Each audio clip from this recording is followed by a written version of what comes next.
Welcome very good morning तमाम देखने वालों को सिटी एट 10 में खुश आमदीद। मैं हूं आपकी मेज़बान ज़ीना सरफराज और उम्मीद करती हूं कि आप सब लोग खैरियत से होंगे और सुबह का आगाज़ बेहतरीन अंदाज में हो चुका होगा। अल्लाह ताला आप सबके लिए बहुत सारी आसानियां पैदा करे, आप सबके चेहरों की मुस्कुराहट को बरकरार रखे और आप अपनी ज़िंदगी में बेहतरीन अंदाज में आगे बढ़ते चले जाएँ, क्योंकि ज़िंदगी में माइलस्टोन्स को सेट करना और अपने लिए किसी एम को, किसी गोल को टारगेट करना बेहद ज़रूरी है। जब आप अपनी सलाहियतों को बुरोकार ला के डिफरेंट तरह की चीज़ों को एक्सप्लोर करते हैं तभी कामयाबी आपके हिस्से में आती है। एफर्ट हर किसी को करनी पड़ती है। अगर कोई चीज़ आपको ज़िंदगी में चाहिए तो आपको ऐसा हो ही नहीं सकता है कि बिना कुछ स्ट्रगल किए, बिना कोई मेहनत किए आपको फ़ौरन से झट से वो चीज़ मिल जाए। तो अपनी ज़िंदगी में अगर कुछ भी कामयाबी हासिल करना चाहते हैं, कुछ अच्छा करना चाहते हैं, तो कोशिश कीजिए कि अपने लिए तो एफर्ट करते हैं लेकिन साथ ही साथ दूसरों के लिए बहुत सारी आसानियाँ पैदा करें। किसी की हक तलफी ना हो, आपकी ज़ुबान से किसी को कोई तकलीफ ना पहुँचे और आपकी कामयाबी पे हर कोई खुश हो, ना कि किसी के कोई गिले शिकवे और कोई शिकायतें समेट कर आप ज़िंदगी में आगे बढ़ें। तो अल्लाह ताला हम सबको एक दूसरे के साथ और एक दूसरे के लिए आसानी पैदा करने का सबब बनाए और दूसरों की आसानी के लिए वसीला भी बनाए, ताकि क्योंकि जब आपको किसी के लिए वसीला बनाया जाता है तो इसका मतलब ये होता है कि अल्लाह ताला की ज़ात आपसे बेहद खुश है। तो अल्लाह ताला हम सबसे राज़ी रहें और उस ज़ात का शुक्र अदा करना बेहद ज़रूरी है। शुक्र करते रहना चाहिए। शुक्र से ज़िंदगी और भी ज़्यादा खूबसूरत और भी ज़्यादा हसीन हो जाती है। और मौसम का भी कुछ ना कुछ इसमें अमल दखल ज़रूर होता है कि मौसम भी हमारी ज़िंदगी को खासा खुशगवार और कभी कभी इरिटेटिंग भी बना देता है। तो आज का मौसम क्या कहता है और फैसलाबाद का मौसम क्या है, उसके लिए हमें चलना पड़ेगा हमारे सेगमेंट टुडेज़ वेदर की जानिब।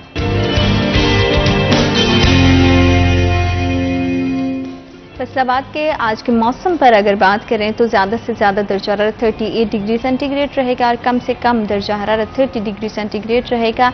एक बार फिर से गर्मी की लहर लौट कर आई है और उसी तरह से शदीद गर्मी महसूस हो रही है जैसे कि हमें गुज़िश्ता दिनों में महसूस होती थी। लेकिन अब ये है कि हब्स थोड़ा कम महसूस होने लगा। पहले हवा में नमी का तनासुब बहुत ज़्यादा था जिसकी वजह से बहुत ज़्यादा सफोकेशन होती थी, बहुत ज़्यादा हब्स और बहुत इरिटेशन हो जाती थी, सांस लेने में मसला होता था।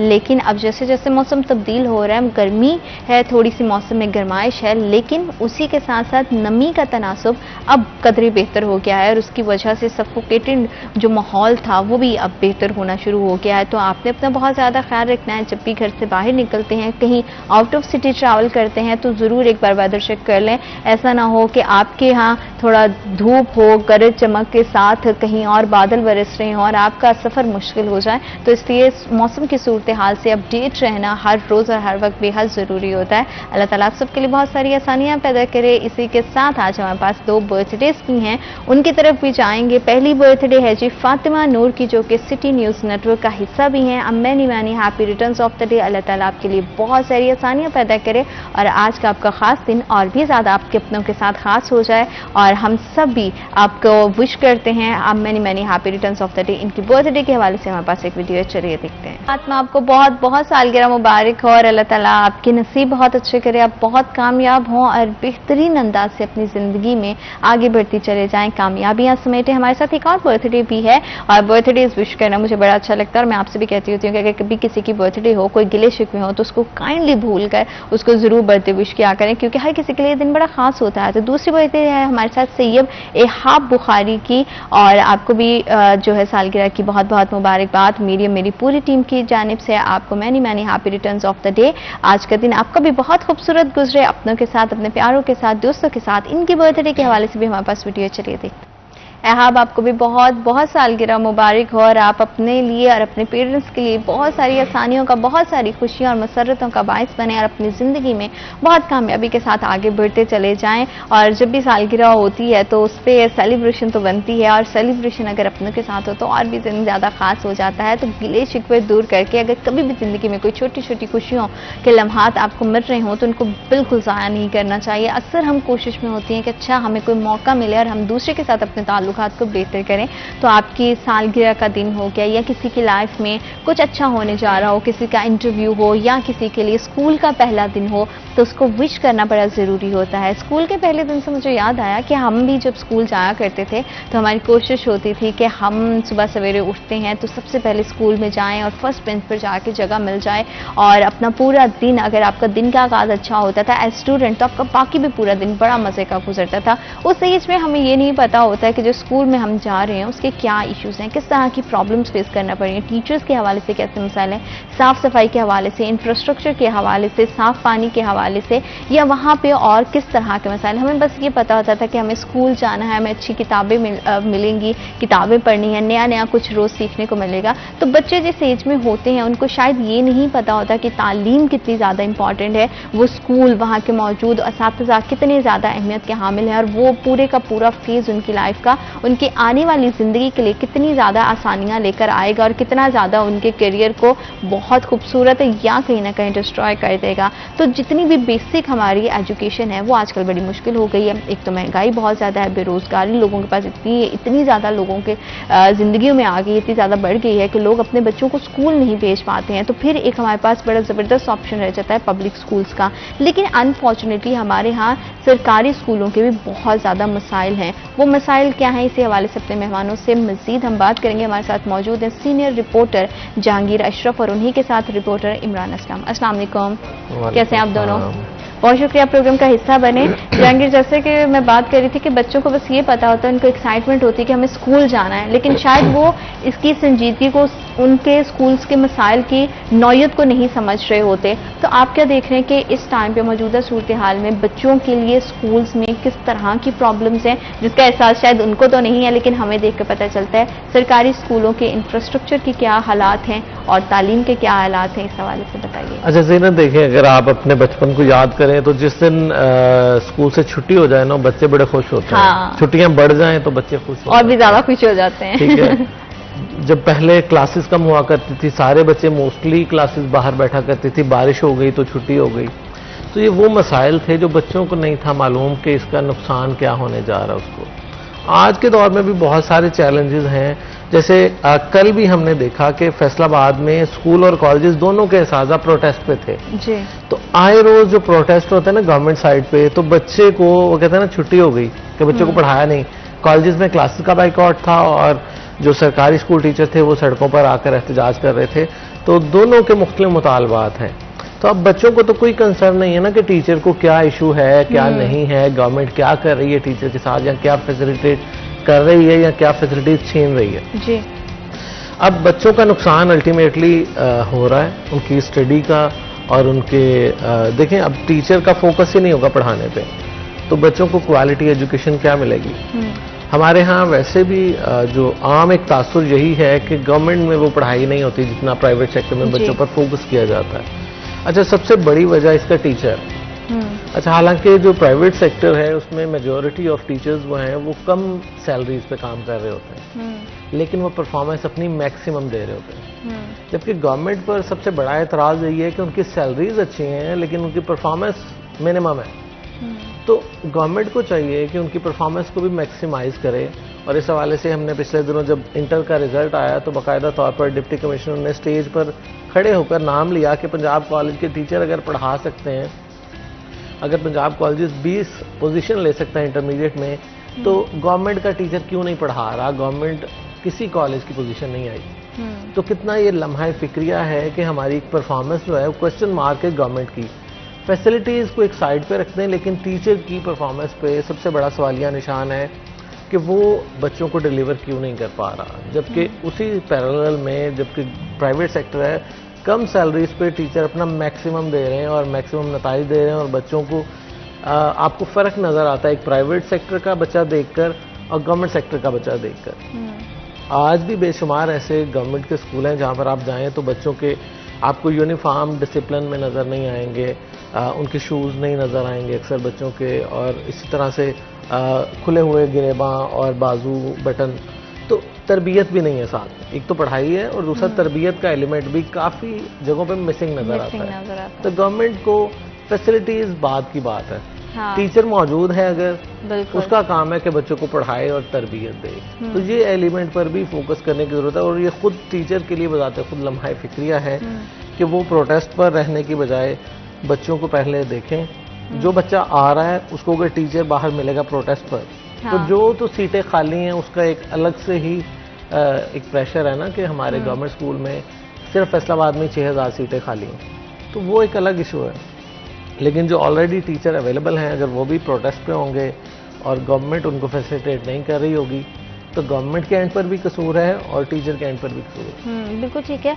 और असातिज़ा ज़ाहिर बात है हमारे रूहानी वालिदैन होते हैं, तो पेरेंट्स तो कभी नहीं चाहेंगे कि बच्चे का नुकसान हो। बच्चों को तो लगता है कि अच्छा प्रोटेस्ट हो रहा है और अल्टीमेटली अब तो क्लासेस नहीं होंगी, छुट्टी है, तो वो उस चीज़ को इंजॉय कर रहे होते हैं। उनको नहीं पता है कि उनकी तालीम जो इमरान इतनी ज़्यादा इंपॉर्टेंट है वो कहीं ना कहीं सफ़र कर रही है, वो मुतासिर हो रही है। तो ये एहसास करना टीचर्स को भी बनता है और टीचर्स के जो मुतालबात हैं उस पर गवर्नमेंट को भी आसान अंदाज से इकदाम करने की ज़रूरत है। बिल्कुल ऐसे ही जैसे कि पाकिस्तान में दो बड़े सेक्टर है, एजुकेशन और हेल्थ। आए रोज़ हम देखते हैं कि इनके मसाइल, मुश्किलात और इनके कोई मसाइल के नताइज हमें देखने को नहीं मिलते। जब भी हॉस्पिटल में डॉक्टर्स प्रोटेस्ट करते हैं तो उसका ज़ाहिर नुकसान पेशेंट्स को होता है, उनको नहीं पता बाहर क्या चल रहा है। जितने भी डॉक्टर्स हैं वो बाइकआउट करते हैं। अभी असातिज़ा की जानब से अगर ई ट्रांसफ़र पॉलिसी या दीगर मसाइल पर प्रोटेस्ट किया गया है तो उसका नुकसान तलबा को होता है। ठीक है, इनकी जानब से जो हुकूमत पंजाब की जानब से लगभग अब जो रवां माली साल है 600 से ज़ायद अरब का जो बजट है वो महकमा तालीम के लिए मुख्तस किया गया है, जिसका बुनियादी मकसद यही है कि स्कूल के इंफ्रास्ट्रक्चर और जो कम्युनिटी डेवलपमेंट है वो की जाएगी। ठीक है, सीएम साहिबा इनिशिएटिव तो ले रही हैं, बच्चों को दूध पिलाओ, इस तरह के इनिशिएटिव, लेकिन सबसे पहली बात तो ये है कि जब तक बच्चों की और टीचर्स की कम्युनिटी डेवलपमेंट नहीं होगी तब तक तरक्की नहीं कर सकते। आप फैसलाबाद के तहसील डिवीज़न में नज़र दुराएं तो देखें कितने जो बिल्डिंग्स हैं वो खस्ता हाली का शिकार हैं, कितनी जो इनके जो इंफ्रास्ट्रक्चर हैं वो नहीं है। खुद इनकी जो रेजिडेंट्स पे फंड्स लगने होते हैं तो एज सुन एज पॉसिबल वो अप्रूवल करवा लेते हैं। अरसद रात से स्कूलों की जो छतें हैं वो खस्ता हाली का शिकार हैं। बारिशें आती है तो पानी टपक रहे होते हैं और मानसून के इस मौसम में ऐसे में बच्चे इन डेंजरस बिल्डिंग्स में तालीम हासिल करना बेच तो देते हैं, लेकिन वो ये चीज़ें हमें रिपोर्ट करनी चाहिए, हमें हाईलाइट करनी चाहिए कि इस तरफ आएँ। और फंड्स भी मंजूर होते हैं, ऐसा फंड लगाए नहीं जाते।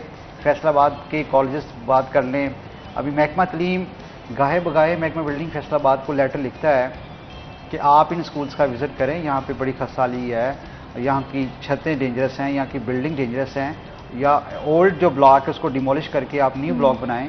तो एक पूरा प्रोसेस होता है जिसमें मैं समझता हूँ कि जितने भी हल्के उनके पार्लियामेंटेरियंस और मुतलका लोगों की जो है अदम तवज्जो ना होने के बाइस ये जो मसाइल हमें देखने को मिलते हैं। तो जैसे जहांगीर भाई भी बात कर रहे थे कि कम्युनिटी डेवलपमेंट, क्योंकि अगर कम्युनिटी डेवलपमेंट करनी है तो उसमें हर किसी को अपना इनफरादी किरदार अदा करना चाहिए और असातिज़ा हमारी कम्युनिटी का, हमारी सोसाइटी का एक बहुत मेजर रोल प्ले करते हैं। तो उनको अपनी अपनी जिम्मेदारी का एहसास इसलिए भी होना चाहिए कि उनकी एक दिन की गैर हाजिरी बच्चे की तालीम को बहुत ज़्यादा मुतासर करेगी। और वहीं गवर्नमेंट को भी चाहिए कि जितनी भी मुतालबात और डिमांड्स हैं उस पर ज़रूर गौर करें ताकि हमारे टीचर्स को बेहतरीन अंदाज से फैसिलिटेट किया जा सके। गुफ्तगू के सिलसिले को आगे बढ़ाएंगे, लेकिन राइट आफ्टर दिस ब्रेक।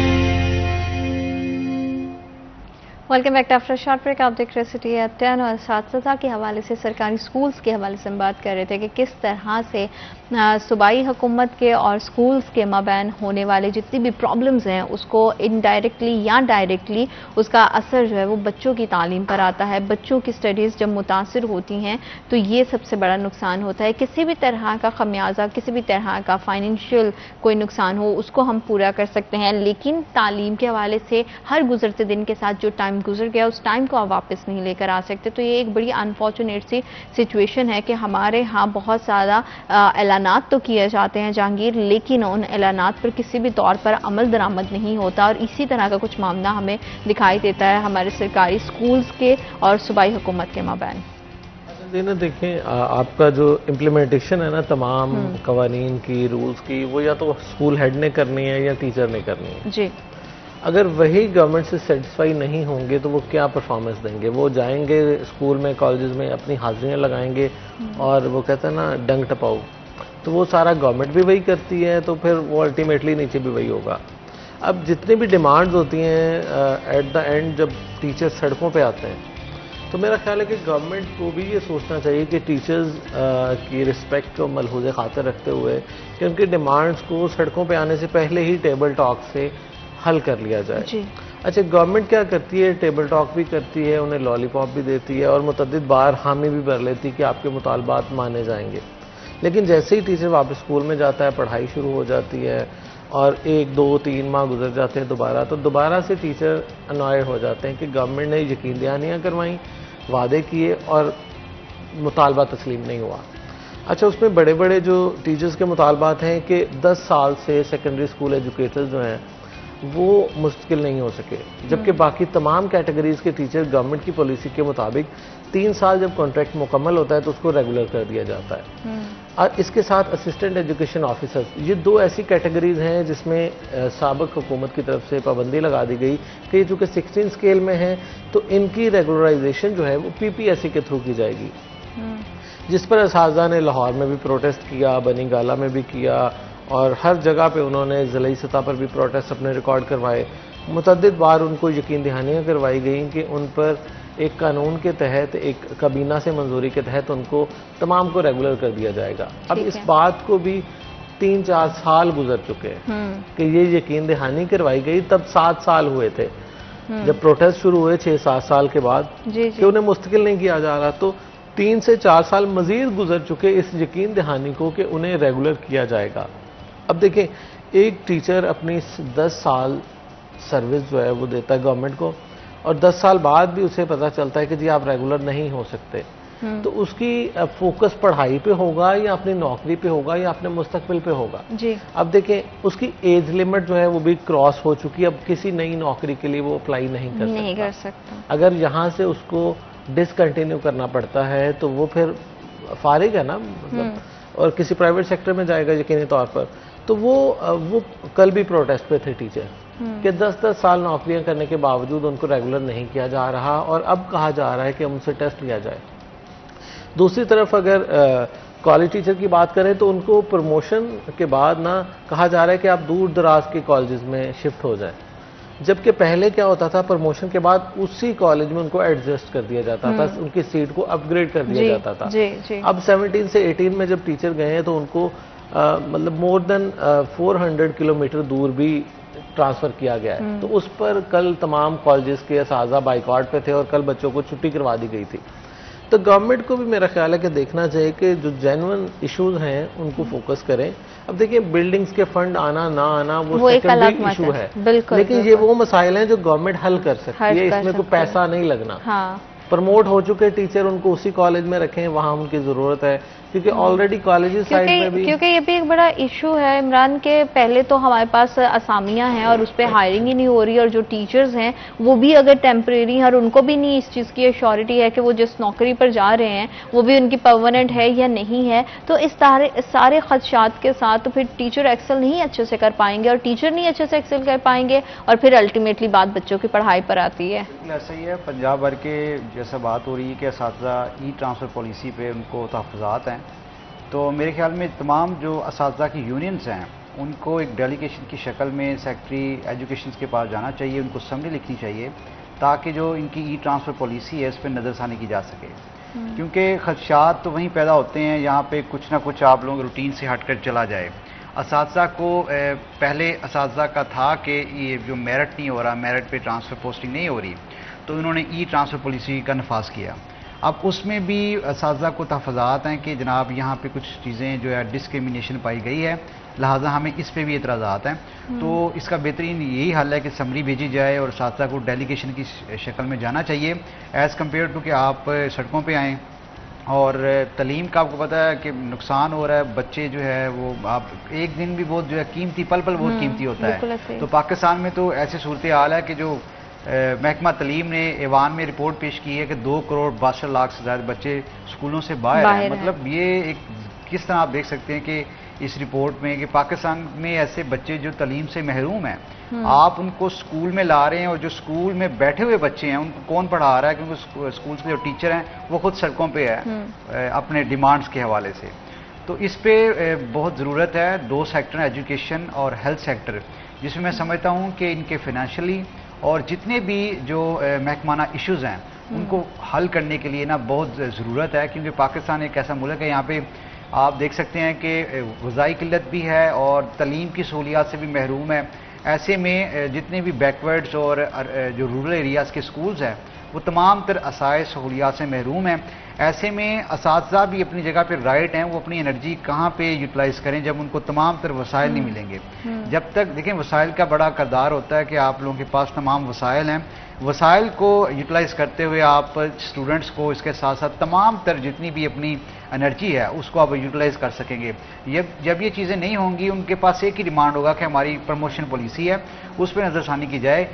जो उनका जो असातिज़ा कल भी जैसे प्रेस क्लब के बाहर प्रोटेस्ट था, वो कह रहे थे कि जूनियर्स को प्रमोट किया गया, हम सीनियर्स हैं, हमें नज़रअंदाज किया गया है। तो इस पॉलिसी पे भी महकमा स्कूल एजुकेशन को देखना पड़ेगा, हायर एजुकेशन को देखना पड़ेगा कि जो असातिज़ा हैं कम से कम उनके ये मसाइल हल हो सकें, ताकि वो वही बात आ जाती है, अगर नई मसाइल होंगे तो 9 to 5 वाली उनकी जॉब होगी, उनका वो एक जिसे कहते हैं कम्युनिटी डेवलपमेंट और क्रिएटिविटी के साथ बच्चों में वो चीज़ डिलीवर नहीं कर पाएंगे। जी बिल्कुल। तो ये ऐसे मसाइल हैं जो महकमा तलीम को फेस कर रहे हैं।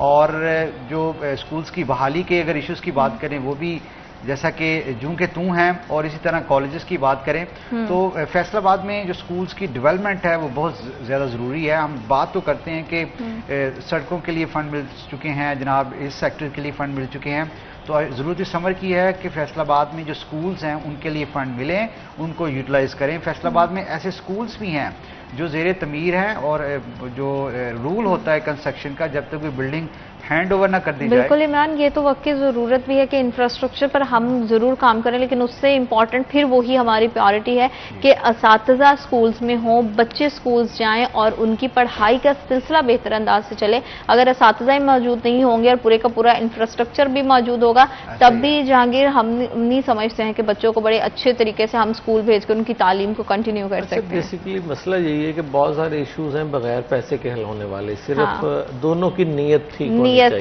से, गवर्नमेंट की और टीचर की।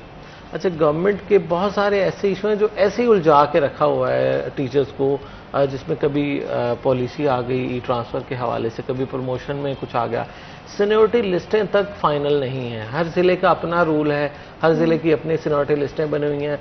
पंजाब लेवल पर कोई इत्तफाक राय नहीं है तमाम ज़िला में सीनियरिटी लिस्टों के हवाले से। कई जगहों पर टीचर कोर्ट में गए हुए हैं, वहाँ पर सीनियरिटी लिस्टें डिस्टर्ब हो रही हैं। अब ट्रांसफ़र के वक्त इन्होंने कहा सीनियरिटी नंबर लिखें अपना, उस पर इतना वावेला मचा, इतना इशू हुआ कि इनको वो शर्त वापस लेना पड़ी। अब गवर्नमेंट ऐसी चीज़ें वो फ्लॉट ही क्यों करती है जिसमें उन्हें पता है कि इतना रिस्पांस इसका नेगेटिव आएगा। ये सिर्फ और सिर्फ टाइम का ज़िया है। अब देखें, ये सारा प्रोसेस जो ट्रांसफ़र का है, जो ट्रांसफ़र का आजकल एक हवा बना हुआ है, ये छुट्टियों में करना चाहिए था। छुट्टियों में करने वाला काम होता है ट्रांसफ़र। अब स्कूल लगे हुए हैं बच्चों को, अब टीचर अपने ट्रांसफ़र के लिए भागदौड़ कर रहा है और बच्चे जो हैं वो क्लास में टीचर का वेट कर रहे हैं। अब टीचर को, अब देखें 10,000 से ज़ायद अगर लोग अप्लाई कर दें ट्रांसफ़र के लिए, और वो 10,000 आप क्या समझते हैं कि जब तक उनकी ट्रांसफ़र का येस नो फाइनल नहीं हो जाता वो फोकस करेंगे अपने स्कूल पे? उन्हें यही होगा मैं तो अगले हफ्ते जा रहा हूँ, मैं तो अगले हफ्ते जा रहा हूँ। और तो इसी इंतजार में बहुत सारे टीचर्स जो थे उनकी ट्रांसफर हुई ही नहीं, और उनको बाद में समझ में आया कि हमने तो वो फोकस भी नहीं अपने काम पे किया, और हमारी तो जो है वो ट्रांसफर भी नहीं हुई, क्योंकि नई ट्रांसफर पॉलिसीज के अकॉर्डिंग बहुत सारे लोगों ने अप्लाई तो किया, लेकिन वो प्रोसीजर जो है वो उतने आसान अंदाज से कंप्लीट नहीं हो सका। गुफ्तगू के सिलसिले को आगे बढ़ाएंगे, लेकिन राइट आफ्टर दिस।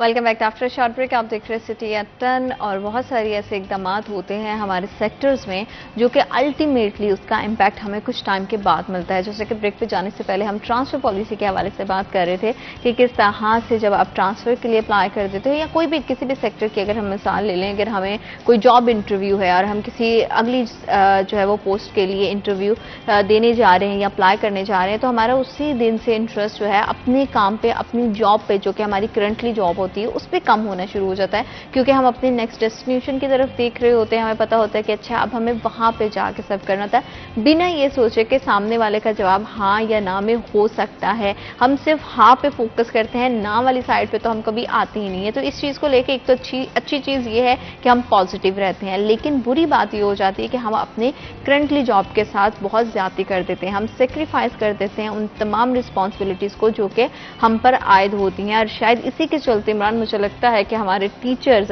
जिन्होंने ट्रांसफर के लिए अप्लाई किया और उनकी ट्रांसफर नहीं हो पाई, लेकिन उन्होंने ये उम्मीद ज़रूर बांधी कि हमारी ट्रांसफ़र होगी और हम अब नेक्स्ट स्कूल में जाएंगे या नेक्स्ट कॉलेज में, कहीं पे भी जहाँ पे उन्होंने अप्लाई किया, तो उसके बाद हम जाके अपनी सर्विसेज को कंटिन्यू करेंगे। अल्टीमेटली फिर क्या हुआ, फिर नुकसान हुआ बच्चे का कि आपके टीचर का फोकस ही नहीं होगा आपको पढ़ाने की तरफ, वो क्लास में ही मौजूद नहीं होगा, तो उसमें बैठे हुए जो 50 बच्चे हैं उनका पूरे का पूरा दिन, उनका पूरे का पूरा शेड्यूल और उनका पूरे का पूरा तालीमी साल वो मुतासिर हो जाता है। बिल्कुल ऐसे ही जैसा कि पावर्टी की रेशियो में हर टीचर कहता है कि वो अपने आबाई इलाके में अपने जितने भी करीबी स्कूल्स हैं वहाँ पर उनकी तरजीहात में शामिल होता है। बिल्कुल। और अगर कोई टीचर जड़ावाला से फैसलाबाद के किसी स्कूल में पढ़ाने आता है या पढ़ाने आती है तो उसका यही तरजीहात में होगा कि जड़ावाला में कोई भी सरकारी स्कूल है मैं उसको तरजीह दूँ। तो उस हर टीचर, हर बंदा जो है वो अपने सिक्योर फ्यूचर की तलाश में रहता है कि उसके जो वसाइल हैं वो कम हैं और अखराजात ज़्यादा हैं।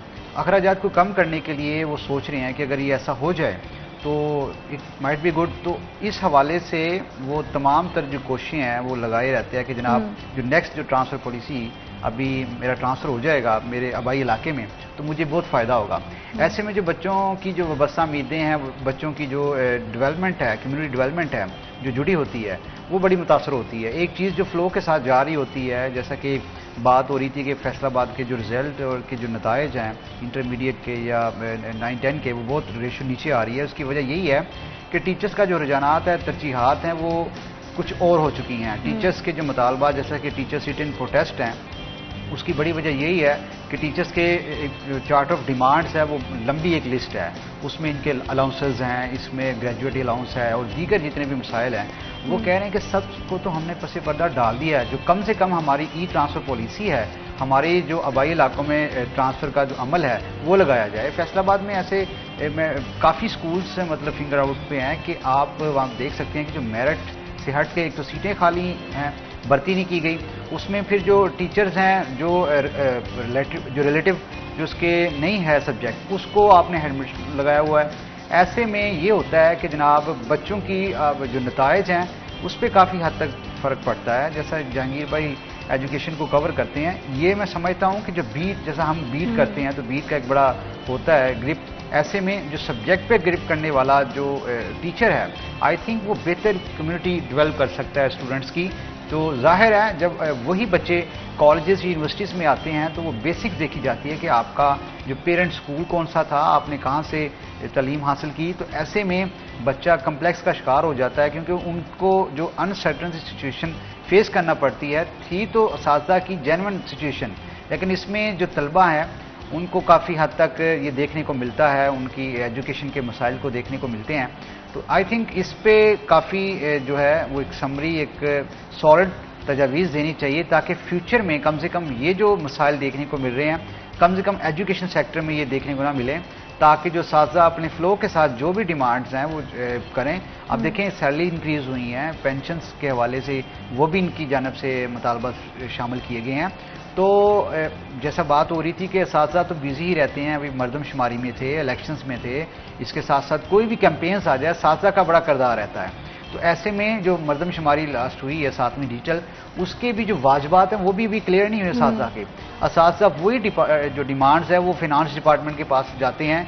एक टीचर अपनी क्लास छोड़ के जब फिनांस डिपार्टमेंट या अकाउंट ऑफिस जाता है कि मेरे ये चेक, मेरी पेंशन्स या मेरे ये जो वाजबात है ये क्लियर किए जाएं, वो क्लियर नहीं होते तो आई थिंक बहुत जो स्टूडेंट्स का ना तलीमी हर्ज होता है। तो ये जो मसाइल हैं जो आई थिंक इस पे काबू पाने की ज़रूरत है और महकमा एजुकेशन को इस जो बजट है अपना कम से कम जो एलोकेशन की गई है तो इस तरफ लगाएं, पॉलिसी कम से कम ठीक कर दें। वही बात है पैसों के अलावा अगर इनकी पॉलिसी है जो ई ट्रांसफ़र पॉलिसी है जो बिना पैसों के हो रही है, पहले तो थी कि पैसा 2 दिन ट्रांसफ़र करवा लो, अगर ई ट्रांसफ़र पॉलिसी शफाफियत पर मबनी उनको प्रिविलेज मिल रही है अपने इलाकों में तो आई थिंक इसमें कोई बुरा नहीं है। हम भी ये नहीं कह रहे कि ट्रांसफ़र करवाना कुछ बुरा है, लेकिन उस ट्रांसफ़र के चक्कर में अपना फोकस आउट कर देना वो गलत चीज़ है। अच्छा, अब ये वो तो तमाम मसाइल हो गए जहांगीर जिसकी हम बात कर रहे हैं, इसका अब मौसर हल क्या है? आपको क्या लगता है कि सूबाई हुकूमत को किस तरह के स्टेप्स लेने चाहिए फ़ौरन ताकि बच्चों की तालीम का हर्ज नहीं हो, असातिज़ा के जितने कंसर्न्स हैं उसको बेहतर अंदाज से पूरा किया जा सके और तमाम मामलात बेहतर अंदाज से आगे बढ़ाए जा सके? गवर्नमेंट को चाहिए तो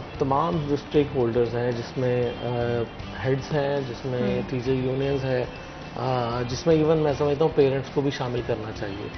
एक ऐसे मीटिंग्स का इनेकाद करें जिसमें तमाम जो स्टेक होल्डर्स को उनकी मुशावरत हो कि आपके क्या क्या मसाइल हैं और इनका पॉसिबल सोल्यूशन क्या है। जी।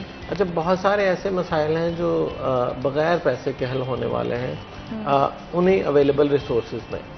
जैसे बच्चों की पढ़ाई के हवाले से हमारे बहुत सारे स्कूल्स में सेकंड शिफ्ट चल रही है जी। तो ये भी शुरू की जा सकती है मजीद बच्चों को अकोमोडेट करने के लिए, क्योंकि हमारे यहाँ सबसे पाकिस्तान में एक बड़ा मसला ये भी है कि तकरीबन 2.5 करोड़ बच्चा जो है वो स्कूल से बाहर है। अच्छा, इसमें बहुत सारे टीचर ऐसे हैं जो वॉलंटरीली भी अपनी सर्विसेज दे सकते हैं और सेकंड शिफ्ट में आप प्राइवेट टीचर भी हायर कर सकते हैं।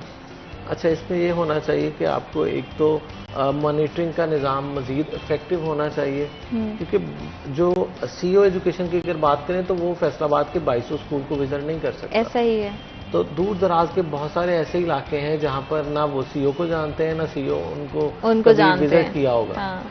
तो इसी तरह से जो मॉनिटरिंग है तो अपने अपने इलाके में जो उनके अफसरान रखे होते हैं ना, असिस्टेंट एजुकेशन ऑफिसर या डिप्टी डीओ, उनकी भी मजीद इफेक्टिवनेस जो है उसको इंश्योर करना चाहिए। इसके अलावा जो जितने भी टीचर्स ट्रेनिंग करवाई जाती है उसका फॉलो अप नहीं लिया जाता। अब देखिए, टीचर की परफॉर्मेंस इवेल्युएट किए बगैर आप बच्चों के रिजल्ट पर सिर्फ उसको इवेल्युएट करेंगे ना तो ये भी ज्यादती है। बिल्कुल। आपने टीचर से कभी पूछा ही नहीं और 8 साल नहीं पूछा, 9th में जाकर पहली बार बच्चे का रिजल्ट आता है जो थर्ड पार्टी बोर्ड की शक्ल में लेती है। पहले 8 साल में बच्चे को टीचर पास करता जाता है, कोई परफॉर्मेंस नहीं, कोई इवैल्यूएशन नहीं है, किसी ने पूछगिछ नहीं की कि टीचर का रिजल्ट कैसा है। 9th में आके वो जब पूरे का पूरा खुलासा होता है तो फिर 50% बच्चे फेल होते हैं तो हेड भी नाकाम है जी, टीचर भी नाकाम है।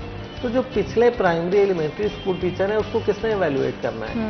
ट्रेनिंग तमाम प्राइमरी स्कूल टीचर को मिल चुकी है, ट्रेनिंग तमाम एलिमेंट्री स्कूल टीचर को मिल चुकी है, लेकिन फॉलो अप नहीं है, उसका इम्प्लीमेंटेशन नहीं है कि उसको जो ट्रेनिंग में सिखाया गया क्या वो स्कूल में इम्प्लीमेंट कर रहा है या नहीं हुआ। इस तरह से बहुत सारे ऐसे मसाइल हैं। अब जैसे ये ई ट्रांसफर पॉलिसी और अच्छा, हम मसाइल के सिलसिले को और हल के सिलसिले को आगे बढ़ाएंगे और मजीद गुफ्तगू भी करेंगे कि किस तरह से बेस्ट पॉसिबल सोल्यूशंस गवर्नमेंट दे सकती है अपने असातिज़ा को, अपने पब्लिक स्कूल्स को, ताकि बच्चों की तालीम का हर्ज ना हो और जितना भी एजुकेशन सिस्टम है, जितने एजुकेशन पॉलिसीज हैं वो बेहतर अंदाज से आगे बढ़ाई जा सके और उनमें बेहतरी लेकर आई जा सके। लेकिन right after this, welcome back after short break. आप देख रहे सिटी एट 10 और जहाँ पे मसले मसाइल होते हैं तो उसके हल भी बहुत सारे मौजूद होते हैं। कुछ हल तो हमें जहांगीर ने बता दिए, बाकी के कुछ हल मैं चाहूँगी कि इमरान आपसे भी जानें कि किस तरह से इस तमाम सूरत हाल को बेहतर अंदाज से टैकल किया जा सकता है। सूबाई हुकूमत की संजीदगी इसमें बहुत ज़्यादा अहम है, क्योंकि हमारे यहाँ एक तो टीचर्स का भी मसला, दूसरा ये भी है कि हमारे यहाँ सिलेबस को लेकर भी बहुत ज़्यादा डिवाइड किया गया है। तो कहीं ऑक्सफोर्ड पढ़ाया जाता है, कहीं पे प्राइवेट स्कूल्स में कोई किताबें पढ़ाई जा रही हैं, सरकारी स्कूलों में कोई पढ़ाई जा रही है, जिसका अल्टीमेटली असर ये होता है कि जब बच्चे प्रोफेशनल लाइफ में आते हैं तो वहाँ पर डिफरेंट तरह के हमें जो है वो स्कूल्स ऑफ थॉट्स दिखाई दे रहे होते हैं, डिफरेंट तरह के बैकग्राउंड से बच्चे आते हैं। किसी में फिर अपना, क्योंकि हमारा ये भी एक बड़ा तासुर जाता है कि प्राइवेट स्कूल में जो बच्चे पढ़ते हैं वो बड़े ही शायद कोई वेल ऑफ फैमिलीज के, बड़े एलीट क्लास या सरकारी स्कूलों के हवाले से हमारे यहाँ आम तासुर भी अच्छा नहीं समझा जाता है कि शायद सस्ती तालीम के साथ साथ किया है। तो सस्ती तालीम को क्वालिटी तालीम तक लेकर जाना हुकूमत की जिम्मेदारी है और इसमें हुकूमत की क्या कारकर्दगी, क्या जिम्मेदारी होनी चाहिए और वो उसको हसन अंदाज से कितना पूरा कर रहे हैं। बिल्कुल ऐसा ही है, जैसा बात हो रही थी कि क्वांटिटी को छोड़ के क्वालिटी तालीम को लेके आए। बड़ी बात हो रही थी प्रीवियस ईयर से कब से है कि पाकिस्तान में यकसा तलीमी निसाब जो है उसका नफाज बहुत ज़रूरी है। तो इन मसाइल का हल यही है कि टाइम स्केल प्रमोशन हो, मेरिट और जिसके साथ साथ टाइम स्केल प्रमोशन के साथ असातिज़ा की भर्तियों का अमल शफाफियत के साथ ऐसे तरीके से निभाया जाए और इसके साथ साथ जो असातिज़ा के मसाइल हैं जिसमें इनके अलाउंसेस हैं पेंशन की शक्ल में हैं और इसके साथ साथ दीगर जो रिक्रूटमेंट की शक्ल में हैं वो फौरी तौर पर हल किए जाएँ। और सेकेंड ये कि जो असातिज़ा को जो बुनियादी मसाइल तो आजकल तो यही है कि ट्रांसफ़र पॉलिसी के हवाले से उनको तहफ़्फ़ुज़ात हैं। मैं समझता हूँ लॉन्ग टर्म पॉलिसी यही है कि महकमा तालीम एजुकेशन को कोई ऐसा लायामल तय कर देना चाहिए थ्रू ऐप या थ्रू ऐसा कुछ मैकेनिज्म तय कर देना चाहिए कि इनके तमाम तर जो केसेस हैं वो ऑन बोर्ड लिए जाएँ। जिस तरह साजा की जानब से सूबाई महोत्सव को रिव्यू किया जाता है, हायर एजुकेशन के हवाले से वफाकी महोत्सव को रिव्यू किया जाता है, ये नौबत ही ना आए कि ये इन अदारों को अप्रोच करें ये थ्रू प्रॉपर चैनल अपनी तमाम कंसर्न्स जो हैं अपने डिपार्टमेंट को साथ लेके चले, ताकि इनके जो फाइनेंशियली जो मसाइल हैं या इनके इंफरादी मसाइल हैं वो हल हो सकें। और फैसलाबाद में जैसा स्कूल्स के हवाले से बात है कि असातिज़ा को जो मेरिट पे नहीं लाया जा रहा या बच्चों का जो नताइज हैं वो बुरी तरह मुतासर हो रहे हैं, इस अमल को भी जिसे कहते हैं कि डेवलप वेल एजुकेटेड जो टीचर्स हैं उनको सीनियरिटी लिस्ट के मुताबिक उनको आगे लाया जाना चाहिए, ताकि फैसलाबाद का जो रिजल्ट है, नताइज हैं, वो बेहतर तरीके से आएँ। आप देख, इसकी बड़ी वजह यही है कि जब नताइज ख़राब होंगे तो पेरेंट्स की कोशिश होती है कि बच्चे को सरकारी स्कूल से जो है वो फिनिश करके जनाब प्राइवेट स्कूल में दाखिला करवाया जाए, ताकि कम से कम उसको वहाँ पे क्वालिटी तालीम मिलेगी। और ये हमारी परसेप्शन पैदा हो चुकी है कि जनाब जितने भी जो प्राइवेट स्कूल हैं, लीड स्कूल्स हैं, नाम तो हम लेना मुनासिब नहीं समझेंगे, उनकी तरजीहात में ये होता है कि सरकारी स्कूल्स में तो यही सस्ती तालीम और वही जिसे जैसे नीचे पढ़ रहे हैं, कोई ऐसा सिस्टम नहीं है।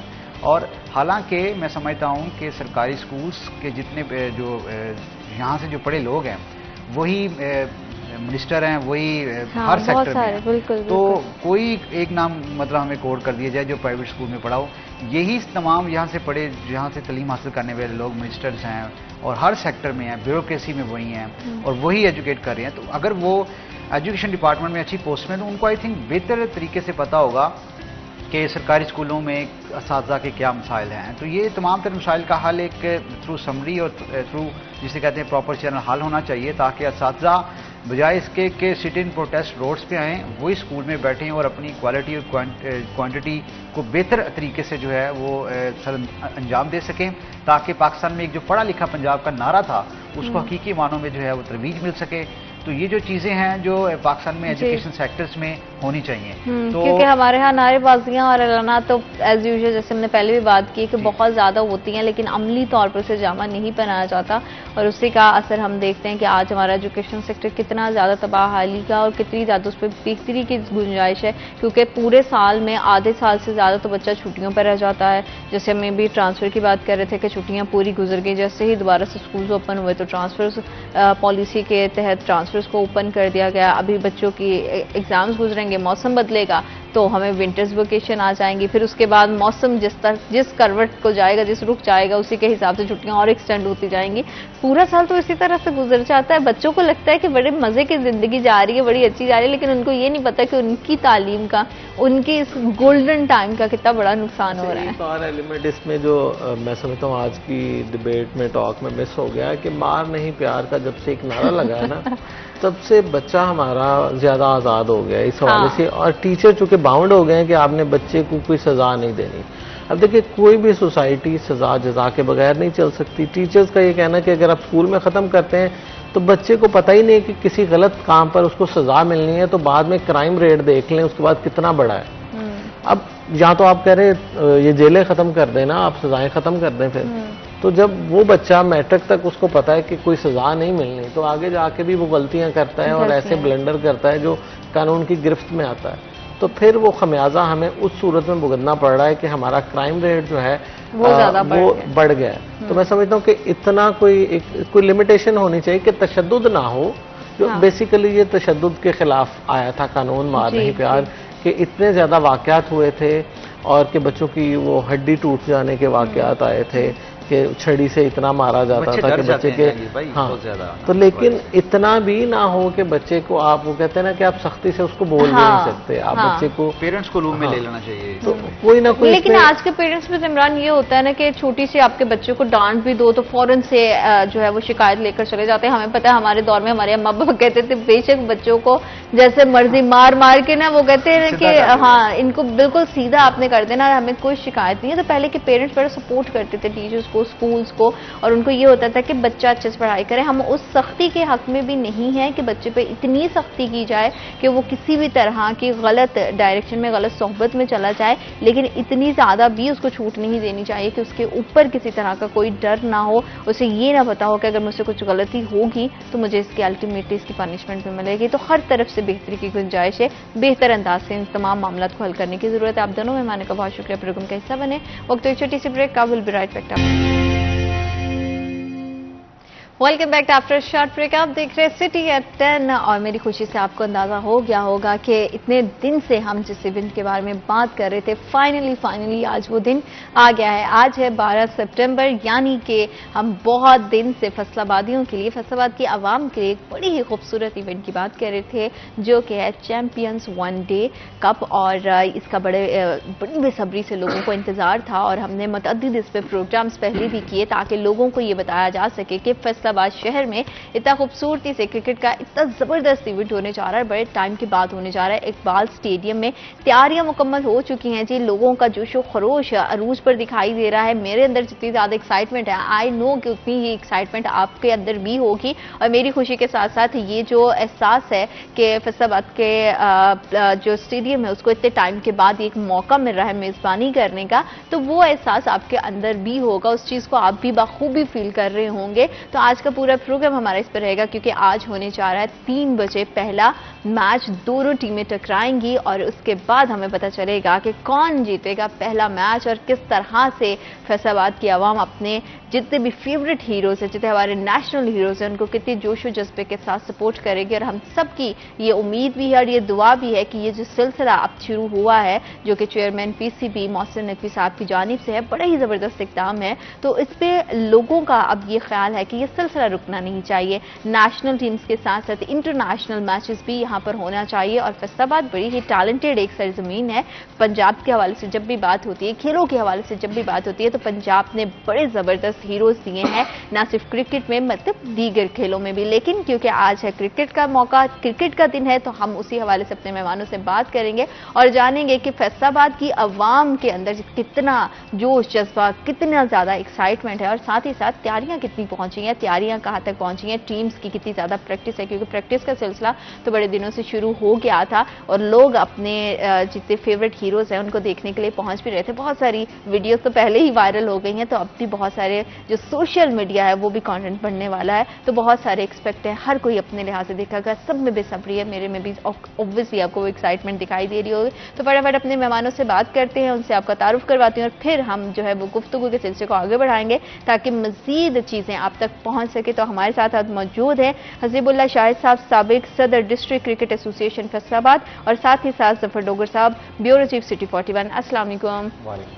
कैसे हैं आप दोनों? वालेकुम, बिल्कुल ठीक। और मैं तो आज बहुत ज्यादा सर एक्साइटेड हूँ, क्योंकि बड़े टाइम के बाद, एक लंबे अरसे के बाद फैसलाबादियों का इंतजार खत्म हुआ है और यहाँ पर इकबाल स्टेडियम सजेगा, मैदान सजेगा और फिर हमें हमारे जितने नेशनल हीरोज हैं, जितने इंटरनेशनल लोगों का जो क्रश भी रह चुके हैं, वो सब के सब आज एक्शन में दिखाई देंगे। तो आपकी एक्साइटमेंट पहले तो मैं दोनों की जानना चाहूंगी वन बाय वन कि दोनों का इसके बारे में क्या तासुर है। जी हसीब साहब, पहले आपसे शुरू करते हैं। देखें, फैसलाबाद में क्रिकेट के शायकीन जो है ना, वो बड़ी देर से ऐसे टूर्नामेंट का इंतज़ार कर रहे थे। तो ये मोहसिन नकवी साहब की जो एफर्ट है फैसलाबाद के लिए, हम उनका शुक्रिया अदा करते हैं। और डीसी साहब का मैं नाम लेना ज़रूर चाहूँगा कि वो जब आए हैं और बहुत थोड़ा अरसा उनको हुआ है, लेकिन उन्होंने स्पोर्ट्स के लिए और क्रिकेट के लिए स्पेशली उन्होंने स्टेडियम में इतनी तेज़ी से काम, जो पीसीबी को चाहिए थी, रिक्वायरमेंट्स थी, वो उन्होंने पूरी की हैं और उन्होंने जो है ना ये टूर्नामेंट ऑर्गेनाइज करवाया है। तो ये एफर्ट मोहसिन नकवी साहब और डीसी साहब को और बाकी फैसलाबाद के शायकीन तो इस चीज़ का इंतज़ार कर रहे थे। और उनका रात को अगर आप 1 बजे भी स्टेडियम के बाहर जाएं तो आपको नजर आ रहा होगा कि क्या हालात हैं। बिल्कुल बिल्कुल, और वो चीजें, वो जश्न जज्बा हम बड़े दिन से महसूस कर रहे हैं। लोग बड़ा बेसब्री से इंतजार कर रहे थे, बस चंद घंटे रह गए हैं उनके उस जो जितना उनका इंतजार था उसको खत्म होने में। तो सर, मैं आपसे भी जानना चाहूंगी कि आपके इस हवाले से क्या तासुरात है, क्योंकि वैसे ही मर्द हजरात और लड़कियों को बड़ा पसंद होती है क्रिकेट, तो जारी बात है आपको भी बड़ी इसके बारे में हाव नाव और नॉलेज होगी और आप भी बड़े शौक से देखते होंगे अपनी मसरूफियात में से टाइम निकाल कर। तो अब इवेंट होने जा रहा है और अपने शहर में होने जा रहा है, इसकी कितनी एक्साइटमेंट है? मेरी खुशी, मेरी एक्साइटमेंट मेरे चेहरे से यहाँ है, आप देख सकती हैं। तो हम बचपन से ही क्रिकेट के दीवाने हैं, मतवाले हैं। और थैंक्स टू मोहसिन नकवी साहब, चीफ एग्जीक्यूटिव, चेयरमैन पीसीबी जी, उन्होंने फैसलाबाद का ख्याल किया। एक मुद्दत से फैसलाबादी इंतज़ार कर रहे थे कि यहाँ भी कोई बड़े इवेंट्स हों, क्रिकेट के मेले सजें, मैदान सजें और उसमें वो तमाम खिलाड़ी जिनको वो स्क्रीनों पे देखते हैं उनको अपनी आंखों के सामने ग्राउंड में खेलते देख सकें। और आप देखें एंट्री फ्री है और लोग बिल्कुल, बिल्कुल। आज धड़ाधड़ आएंगे। हाँ। और मेरा नहीं ख्याल कि एक बार स्टेडियम में इतनी आसानी से जगह मिल सकेगी। हाँ।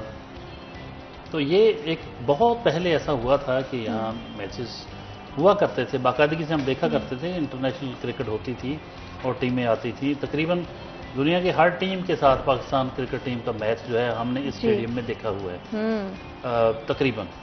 तो वो बड़ा खूबसूरत दौर था। हाँ। फिर न जाने किसकी नज़र लग गई, यहाँ से इंटरनेशनल क्रिकेट तो रुखसत हो गई। और अब जब बहुत अरसे के बाद वापस आई तो भी तब भी फैसलाबाद में वो मैचेस नहीं हो रहे जी। यहाँ PSL के मैचेस भी नहीं होते। हाँ जी, बिल्कुल। बहुत ज़्यादा इग्नोर किया गया है इस शहर हाँ। को, जो कि बहुत बड़ा शहर है, बड़ा जिंदा दिलों का शहर है, स्पोर्ट्स से दिलचस्पी रखने बल्कि इश्क की हद तक दिलचस्पी रखने वालों का शहर है।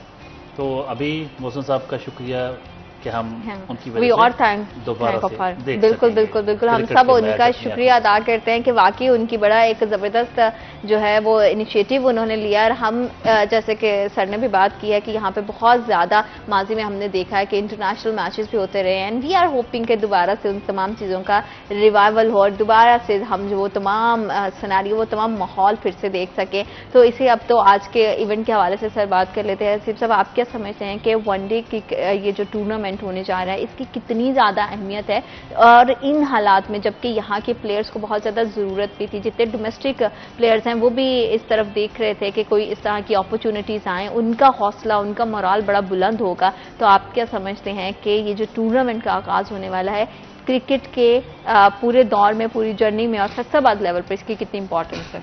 ये फैसलाबाद लेवल पे तो जाहिर है लोगों का आप जोश और जज्बा देख ही रहे हैं। बाकी ये जो हमारी 2025 में जो चैंपियन ट्रॉफी की तैयारी का ये जो है ना स्टार्ट है, इन्होंने ये जो वनडे टूर्नामेंट अब 5 टीमों के साथ करवाया है, तो ये एक बहुत ही अच्छा टूर्नामेंट होगा। और क्रिकेट के लिए जो है ना यहाँ से बच्चे जो है ना वो आगे निकल के पाकिस्तानी टीम में भी जाएंगे, क्योंकि ये फर्स्ट स्टेप है उनका 2025 की चैंपियन ट्रॉफी की तैयारी का। तो उन्होंने बहुत अच्छा किया है कि इस दफ़ा पहली दफ़ा ऐसे हुआ है कि उन्होंने 7-8 दिन पहले ही कैंप्स लगा दिए हैं और बोड़ावाली ग्राउंड में जवाद क्लब और स्टेडियम में वो सारे प्लेयर्स जो नेशनल प्लेयर्स हैं वो भी अपनी प्रैक्टिस कर रहे हैं। तो पीसीबी का एक बहुत अच्छा इकदाम है कि उन्होंने अब फिटनेस लेवल पे जो है ना वो कोई कंप्रोमाइज़ नहीं कर रहे हैं। क्योंकि मैंने देखा है अंडर 19 की टीम्स भी सिलेक्ट हुई हैं, बाकी भी जो टीमें बन रही हैं वो अब फिटनेस पे कोई कंप्रोमाइज़ नहीं है, चाहे जितना मर्जी उसने स्कोर किया हो, अच्छा प्लेयर हो, वो कहते हैं कि जी हमें फिटनेस हर सूरत चाहिए। ये मोहसिन नकवी साहब ने आके एक ऐसा इकदाम किया है, इससे टाइम तो थोड़ा सा ज़रूर लगेगा लेकिन आने वाले टाइम में आपको जो प्लेयर्स मिलेंगे ना वो मतलब एक्स्ट्रा ऑर्डिनरी परफॉर्म करेंगे क्योंकि फिटनेस लेवल उनका बहुत अच्छा होगा। बिल्कुल बिल्कुल। अच्छा सर, आप इतने दिन से क्या माहौल देख रहे हैं, क्योंकि प्रैक्टिस भी हो रही है और लोग पहुंच भी रहे हैं अपने फेवरेट हीरोज़ को देखने के लिए, ऑटोग्राफ्स का, सेल्फीज़ का ये सिलसिला भी जारी है। तो आप क्या देख रहे हैं फैसलाबाद का माहौल? टूर्नामेंट से पहले ही इतना ज़्यादा पुरजोश दिखाई दे रहा है, तो आज तो टूर्नामेंट का बाकायदा आगाज़ हो जाएगा, तो माहौल के अंदर जो एक जोश जज्बा वलवला है वो आपने किस हद तक महसूस किया है? थोड़ा सा वो भी बताइए। जी, इन दिनों मुसलसल जाना हुआ, एक बार स्टेडियम में चक्कर लगता रहा। वहाँ तो लोग वैसे ही शौकिया भी रात को देखने आते हैं कि जो मनाजर होते हैं, लाइटें जला के देखी जाती हैं और दूर दूर से पता चलता है कि यहाँ कुछ होने वाला है। वो एक्साइटमेंट आज आपको हमारे चेहरों पे भी नजर आ रही है, यही एक्साइटमेंट हमें वहाँ पब्लिक के, अवाम के, शहरियों के चेहरों पे नजर आती है। और क्यों ना हो वो ये एक्साइटमेंट। ये देखें, इतनी बड़ी 90 लाख से ज़्यादा आबादी का ज़िला है हमारा, और फिर इर्द गिर्द फैसलाबाद डिवीज़न को लें तो कोई 2.25 करोड़ आबादी हो जाती है। तो इतनी बड़ी आबादी के साथ इस रीजन में जो सिटी 41 की टेरिटोरियल जुरिस्डिक्शन भी है, तो लोगों को जब हम देखते हैं कि उनको इतना बड़ा मौका मिल रहा है, तो शहरी उनके चेहरों पे जो खुशी होती है, जो तमानियत होती है, जो एक्साइटमेंट होती है, वो दीदनी होती है।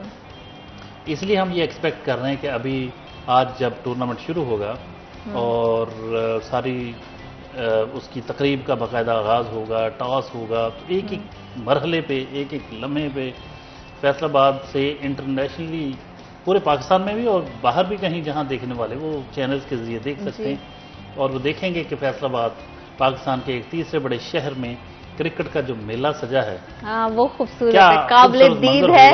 और मैं तो बड़ी एक्साइटमेंट हूँ कि कैसे जैसे रात का अंधेरा होगा, स्टेडियम्स की लाइट जलेंगी तो इकबाल स्टेडियम फैसलाबाद पर माथे के झूमर की तरह जब चमकेगा तो बड़ा ही खूबसूरत लगेगा। और ये एक्साइटमेंट जो है वो बहुत ज्यादा है, लेकिन उसी के साथ साथ क्योंकि क्राउड बहुत ज्यादा होगा तो आप सब में थोड़ा सा प्रोटोकॉल्स का ख्याल रखना है। थोड़ा सा हम लोग जो है ना एक्साइटमेंट में थोड़ा ज्यादा एक्सप्रेसिव हो जाते हैं, तो ये सब चीजें। अच्छा सर, आपको हसीब साहब आपसे जानना चाहूंगे, आपको याद है कि लास्ट इकबाल स्टेडियम में किसी भी इस तरह के टूर्नामेंट की क्रिकेट की मेजबानी जो है वो कब की गई थी? देखिए, लास्ट टूर्नामेंट ऑलमोस्ट 5 साल पहले एक टूर्नामेंट हुआ था जब इंटरनेशनल क्रिकेट हमारे अभी बहाल नहीं हुई थी, हमारे पाकिस्तान में नहीं हुई थी। उस वक्त यहाँ पे टूर्नामेंट हुआ था और यहाँ पे हाउसफुल था। अच्छा। और वो हाउसफुल जो था ना, वो आईसीसी वालों को भी दिखाया गया था कि देखें क्राउड यहाँ पे किस तरह क्रिकेट के लिए दीवाना है। और यहाँ पे जितने दिन वो टूर्नामेंट रहा है, मतलब हाउसफुल रहा है, और उसकी फुटेजेस जो थी ना वो आईसीसी को दिखाई गई। और उसके बाद ये जो हमारे इंटरनेशनल क्रिकेट पाकिस्तान में जो थी ना, वो उन्होंने कहा कि नहीं होनी चाहिए। हाँ। तो ये हमारा एजाज़ हमें फैसलाबाद को जाता है कि हमारे क्राउड को जाता है, हमारे फैसलाबाद के, कि उन्होंने इस जज्बे के साथ और टूर्नामेंट को जो है ना एंजॉय किया था।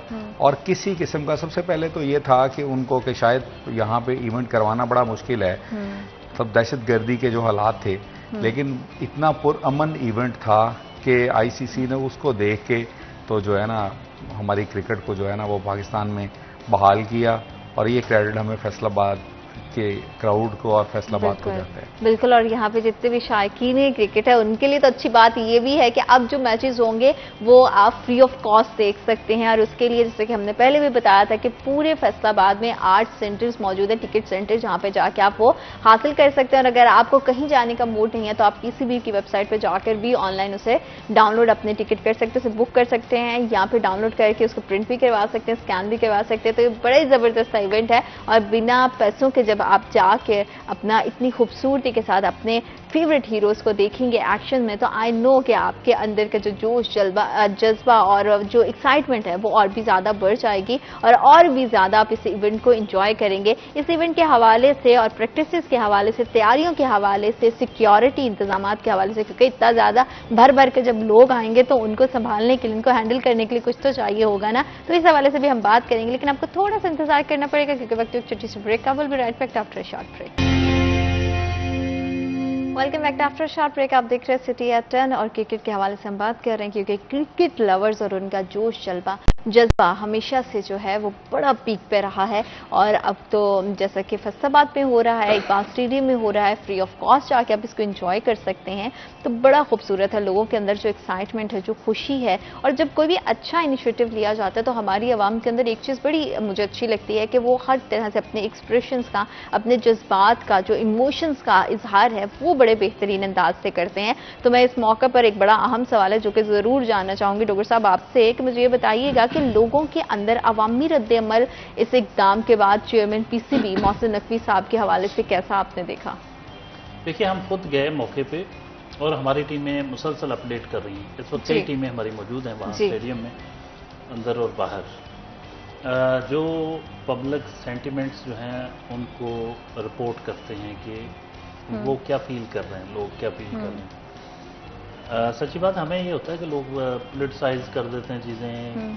अगर कोई गवर्नमेंट में है तो लोग समझते हैं कि शायद पता नहीं अब उसकी मुखालफत करें तो, लेकिन जितने भी लोगों के बिल्कुल बरजस्ता कमेंट्स थे, सब के सब वो इतना वेलकमिंग थे कि जैसे उनकी कोई देरीना ख्वाहिश पूरी हो गई हो। और देखें, आप एक मिसाल तो अच्छी नहीं है, जैसे कोई अगर नशा करता है खुदा न खास्ता, तो नशा ना मिलने की वजह से उसकी जो हालत होती है, और फिर जब वो अचानक वो ले लेता है तो जो उसको रिलीफ मिलता है, सुकून मिल गया। अब दिस इज नॉट होनी तो कोर्ट तो नहीं करनी चाहिए ऐसी बात, लेकिन यकीन करें लोगों को ऐसा ही लग रहा है जैसे उनका कोई नशा पूरा हो गया। हाँ। कि क्रिकेट भी तो एक नशा है ना, बिल्कुल कि बिल्कुल। जो उनसे जो इससे मोहब्बत करते हैं। आप न्यूज़ की हैं, एंकर हैं, न्यूज़ से आपका ताल्लुक है, प्रोग्रामिंग से, या न्यूज़ बेसिकली तो मीडिया से है ना। जी। तो एक हमारे यहाँ जो सबसे ज़्यादा बिकने वाली चीज़ें होती हैं, हाँ तो उसमें से एक क्रिकेट भी है। बिल्कुल ऐसा ही है। कि बाकायदा ये कहा जाता है कि ये क्रिकेट बहुत ज़्यादा बिकती है, क्राइम बहुत ज़्यादा बिकता है। तो ये जो चीज़ है वो हमने वहाँ भी देखी कि कितना लोग खुश हैं, इत्मीनान महसूस कर रहे हैं, और एक्साइटमेंट तो है ही कि वेट कर रहे हैं। और आज के दिनों की वो पूरी हो जाएगी ख्वाहिश। और ये तो एक मेला है ना, कई रोज़ तक चलेगा। और अभी इब्तदाई दिन तो खैर फ्री हैं, इसलिए तो सारे बगैर टिकट के सारे देख सकते हैं, आखिरी लेकिन जो सेमीफाइनल्स और जी। फाइनल वगैरह उनमें जाके कुछ टिकट्स करना होंगी। पड़ेगा। और लेकिन तब तक हाइप इतनी क्रिएट हो जानी कि टिकटें भी शायद मुश्किल से मिल सके। हाँ बिल्कुल ऐसा इतना ही ज्यादा है। वो। तो आपने पूछा उनके सेंटिमेंट्स क्या हैं, बहुत ज़बरदस्त हैं, वेलकमिंग हैं। और sentiment specially about chairman PCB मौसम हाँ, नकवी साहब। वो तो जाहिर है कि देखें, कोई मेरे काम आता है तो मैं उसका थैंकफुल होता हूँ। बिल्कुल। सबको पता है कि किसकी वजह से ऐसा मुमकिन हुआ, पहले भी तो पीसीबी के चेयरमैन रहे। अभी देखें, मैं एक छोटी सी बात करके फिर इस तरफ आता जी हूँ। जी जी जी। अभी हसीब साहब ने बड़ी खूबसूरत बात की कि फैसलाबाद की फुटेज दिखा के हाँ इंटरनेशनल क्रिकेट बहाल कराई गई। जी। ये हमारे लिए बहुत बड़ा एजाज़ है। एजाज है। लेकिन हमारी बैड लक है कि जिस शहर के लोगों का क्राउड दिखा के पाकिस्तान में इंटरनेशनल क्रिकेट बहाल करवाई गई, या बहाल कराने में उसने रोल अदा किया, उस शहर में अभी तक इंटरनेशनल क्रिकेट वापस नहीं आई। लेकिन चेयरमैन पीसीबी मोहसिन नकवी साहब ने ये यकीन दहानी कराई है कि इंशाल्लाह फैसलाबादियों को और इकबाल स्टेडियम में मैच देखने वालों को वो चेहरे दोबारा देखने को मिलेंगे, इंटरनेशनल क्रिकेट भी देखने को मिलेगी। और यहाँ की जो मुझे लगता है कि शायद मुस्तकबिल में पीएसएल के जो मैचेस हैं उनमें से भी शायद यहाँ इंशाल्लाह इंशाल्लाह। और ये तो खैर मेला हाँ, सजा हुआ ये है। तो मेला सजा है। तो बहुत शुक्रगुजार हैं वो उनके मोहसिन साहब के मोहसिन नकवी साहब की वजह से, चेयरमैन पीसीबी की वजह से उनको ये दिन देखने को मिल रहे हैं कि आज उनके शहर में इतना बड़ा मेला लगने वाला है। और इतने बड़े पूरे पाकिस्तान से बड़े बड़े खिलाड़ी जिनको स्क्रीनों पर देखते हैं, अब देखेंगे अपने सामने, लोग ऑटोग्राफ लेते हैं, लोग उनसे कोशिश करते हैं कि बल्कि आप खुद भी टाइम निकाल के आइएगा। हाँ बिल्कुल, आप मैं देखिएगा भी देखना चाहती हूँ कि लोगों का होता बाबर क्या है, आजम के कैसा- बारे में और शाहीन अफरीदी और हाल साहब, इन सब को लेकर बहुत ज्यादा एक्साइटमेंट है। और हम देख रहे थे कि लोग जो है सबसे ज्यादा एक्साइटेड होते हैं कि फेवरेट हीरो सामने दिख जाए तो जो होटिंग होती है उसके बाद उनकी कोशिश होती है कि सेल्फी मिल जाए। और बाबर आजम को तो वैसे ही सेल्फी किंग भी कहा जाता है, तो ये वो बड़ा मशहूर है। मुझे, मैंने इसीलिए स्टार्टिंग में भी सर बात की कि सोशल मीडिया के लिए बहुत सारा कंटेंट लोगों को मिलने वाला, क्योंकि आज के दौर में भर भर के सोशल मीडिया पर लोग इसी हवाले से जो है वो कंटेंट भी डालेंगे और बड़े मजेदार सी हमें जो है वो लोगों के डिफरेंट तरह के पर्सपेक्टिव्स भी दिखाई देंगे।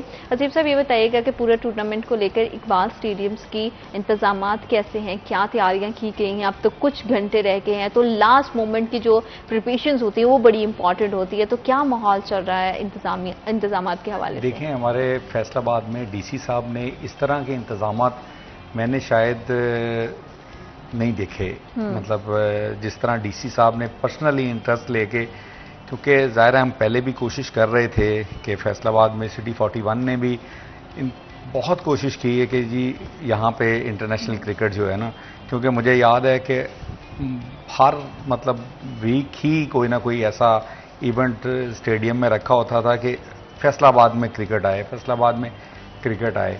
तो डीसी साहब आए हैं, उन्होंने आके मतलब जो रिक्वायरमेंट्स थी स्टेडियम की वो बहुत अच्छी तरह फुलफिल की हैं। ग्राउंड इस वक्त बहुत अच्छा हुआ है और इंतज़ामात जो सिक्योरिटी के इंतज़ामात हैं वो हमारे फैसलाबाद की सिक्योरिटी के इंतज़ामात सबसे अच्छे इसलिए होते हैं कि हमारी जो इकबाल स्टेडियम से सरीना का फासला सिर्फ 2 मिनट का है। बिल्कुल ऐसा ही है। ठीक है, तो यहाँ पे टीमों की सिक्योरिटी और जो है ना वो सिर्फ 2 मिनट में टीम जो है ना वो स्टेडियम में आ जाती है। तो इसलिए हम नकवी साहब से ये गुजारिश करेंगे कि हमें जो इंग्लैंड वाली सीरीज़ है उसमें हमें फैसलाबाद को, क्योंकि टेस्ट क्रिकेट तो फैसलाबाद का हुस्न है। हाँ, तो बिल्कुल। वो टेस्ट क्रिकेट में हमें जो है ना यहाँ पे फैसलाबाद में एक टेस्ट दिया जाए जो इंग्लैंड के साथ है, तो आप देखेंगे कि फैसलाबाद वाले क्रिकेट के दीवाने हैं। शायद पाकिस्तान में कोई शहर ऐसा नहीं है जहाँ पे इतने दीवाने हों। बिल्कुल ऐसा ही है, और इसी वजह से लोग जो है वो इतना ज़्यादा एक्साइटेड हैं कि आज के दिन के हवाले से। और अगर डॉक्टर साहब आप मुझे बता सके, क्योंकि आपका तो बहुत बार चक्कर लगा है, तो कौन कौन से नामवर खिलाड़ी जो हैं आज एक्शन में आएंगे लोगों के हवाले से, क्योंकि वो बड़ा एक्साइटेड अपने फेवरेट हीरोज़ को देखने के लिए। टीम्स के हवाले से थोड़ा सा बताइए, उनकी प्रैक्टिस का सिलसिला आपने क्या नोट किया कि कैसा रहा है और कितनी ज़बरदस्त प्रैक्टिस है, और आज कितना टक्कर का मुकाबला होने वाला है? मेरा ख्याल अब पाकिस्तान क्रिकेट टीम के जो तमाम जो बड़े खिलाड़ी हैं, उसमें बाबर आजम है, शाहीन अफरीदी, इन समेत शुएब मलिक को भी मैंने देखा वहाँ।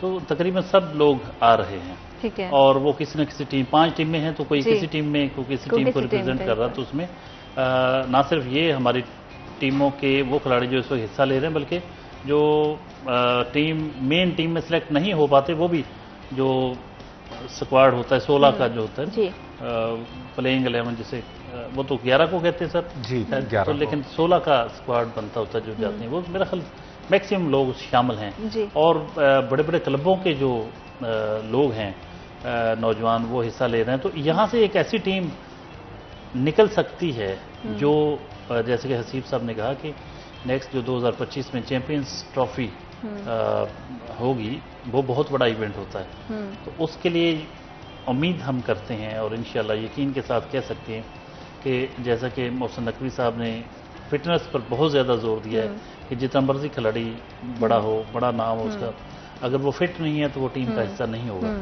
तो फिट खिलाड़ी और इतने बड़े टूर्नामेंट में जब आपस में टकरा के फिर आगे जो निकलेगी cream,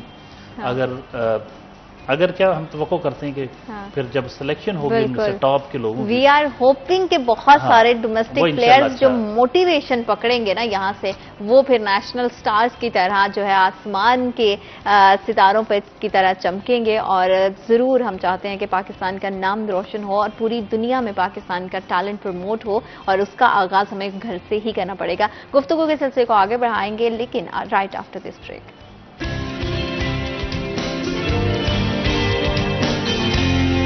welcome back after short break. आप देख रहे हैं सिटी एट 10 और खिलाड़ियों के बारे में, क्रिकेट के बारे में बात हो रही है, शायकीन क्रिकेट के बारे में बात हो रही है। तो ऐसा कैसे हो सकता है कि हम माजी के कुछ किस्सों को और कुछ सफ़ात को नहीं खंगालेंगे और माजी के कुछ कहानियों पर नज़र नहीं डालेंगे, क्योंकि हमने देखा है कि बहुत बार हीट ऑफ द मोमेंट इस तरह के रिएक्शंस आ जाते हैं, इस तरह के कुछ ना कुछ वाक़यात हो जाते हैं जो कि बाद में बड़े मेमोरेबल बनते हैं। लोगों के अंदर वो जो है वो बाद में हंसी का, मजाक का बायस बन जाते हैं और बड़ी देर तक हमें याद रहते हैं। हसीब साहब हमारे साथ मौजूद हैं और बड़े मतलब वो बड़ी, एक तो उनकी वाबस्तगी भी क्रिकेट के साथ ही है, और फिर तो मर्द हजरात में वैसे ही क्रिकेट को लेके एक जोश, जज्बा, जुनून जो है वो एक एन अदर लेवल होता है। तो मैं ज़रूर आपसे जानना चाहूँगी कि अभी तो बड़ा ही खुशगवार माहौल चल रहा है, लेकिन माजी के अगर कुछ पन्नों को हम देखें, कुछ सफ़े पलटें, तो कौन से ऐसे किस्से हैं, कौन सी ऐसी कहानियां, लम्हात हैं जो कि क्रिकेट और यहाँ पे होने वाले मैचेस में बहुत नामवर, जैसे कि सर ने भी पहले मेंशन किया कि इंटरनेशनल मैचेस भी यहाँ पर होते रहे हैं, तो कुछ किस्से कहानियां आप हमारे साथ शेयर करेंगे तो मुझे लगता है और भी ज़्यादा माहौल साजगार हो जाएगा। देखिए, एक तो फैसलाबाद की विकेट पहले जो थी ना, वो बिल्कुल ही टेस्ट क्रिकेट के लिए जो थी ना, वो रिजल्ट ओरिएंटेड नहीं थी। उस वजह से जो टीमें आती थी ना, वो यहाँ पे ज़ाहिर है मैचेस होते थे, तो वो मैचेस मतलब 2 इनिंग्स ही जो थी ना वो कंप्लीट नहीं होती थी। मतलब प्लेयर्स जो थे, बैटिंग विकेट्स होती थी, फास्ट बॉलर्स के लिए जो था ना, ये बड़ा मुश्किल यहाँ पे बॉलर्स के लिए होता था। बैट्समैन जो थे वो हमेशा यहाँ पे छाए रहते थे। उस वक्त तस्लीम आरफ ने भी 200 किया था, उनकी तरफ से दूसरे बैट्समैन थे, उन्होंने भी 200 किया था। तो बॉलर्स जो थे वो ये कहते थे कि जी हमें यहाँ पे इस विकेट पे हमारी जो है ना वो कवर बना दी जाए, क्योंकि हमें बैट्समैनों ने इतना हमारा बुरा हाल किया हुआ है कि मतलब। लेकिन उसके बाद हमारी यहाँ पे फैसलाबाद ने एक ऐसा टाइम भी आया है फैसलाबाद की क्रिकेट में कि शायद किसी जगह पे भी रिजल्ट नहीं मिलते थे, लेकिन फैसलाबाद की विकेट फिर इस तरह की तैयार होती थी कि हमारे यहाँ पे हमेशा जो भी टेस्ट क्रिकेट हुई है उसका जो रिजल्ट था ना, वो फैसलाबाद में हमेशा दिखाई दी है। हाँ। हमारी ये जो डोमेस्टिक क्रिकेट में भी फैसलाबाद के विकेट पे हमेशा रिजल्ट जो था ना वो दिखाई दिया है। उसमें हमारे यहाँ के जो मतलब स्टेडियम की मैनेजमेंट है उन्होंने उस पर बड़ा काम किया है, उन्होंने विकेट्स पे बड़ा काम किया है। तो इस तरह की यादें जो हैं हमारे यहाँ पे, एक शकूर राना का भी था यहाँ पे, उनके भी मतलब उनकी एक लड़ाई हुई थी तो उसको बड़ा हाइप क्रिएट हुआ था। तो बाकी ये चीज़ें तो हमारे यहाँ पे जाहिर है चलती रहती हैं, लेकिन हमारी फैसलाबाद की क्रिकेट की बहुत सारी ऐसी यादें जो है ना वो, और मुझे लगता है कि ये पूरे का पूरा टूर्नामेंट भी सर बहुत सारी हसीन यादें देकर जाएगा, बड़े खुशगवार लम्हात भी देकर जाएगा, और इसके लिए पीसीबी ने बड़े ही अच्छे से पूरी जो है वो इकदाम किए हैं। तो हम उस हवाले से भी ज़रूर आपसे जानना चाहेंगे कि प्लेयर्स के लिए और क्रिकेट लवर्स के लिए बिना किसी रुकावट के पूरे का पूरा टूर्नामेंट खुशगवार अंदाज से गुजर जाए, इसमें पीसीबी ने क्या इंपॉर्टेंट इकदाम, उनकी तरफ से क्या स्टेप्स जो है वो लिए गए हैं? देखिए जीनत, एक तो सिक्योरिटी के बड़े ज़बरदस्त इंतजाम किए गए हैं, दूसरा यकीनन इतना ज़्यादा रश होना है शहर में, इतने तमाशाई आने हैं और ट्रैफिक का बोझ ज़ाहिर पड़ना है और कई सड़कें बंद करना पड़ेंगी, तो ट्रैफिक प्लान बड़ा ज़बरदस्त तश्कील दिया गया है। बिल्कुल ठीक है। वो होगा सारा, और फिर पीसीबी ने जो शेड्यूल बनाया है यकीनन इतना खूबसूरत है कि जिसमें शायकीन को डे एंड नाइट वो चीज़ें देखने को मिलती रहेंगी और कई रोज़ तक ये चलेगा।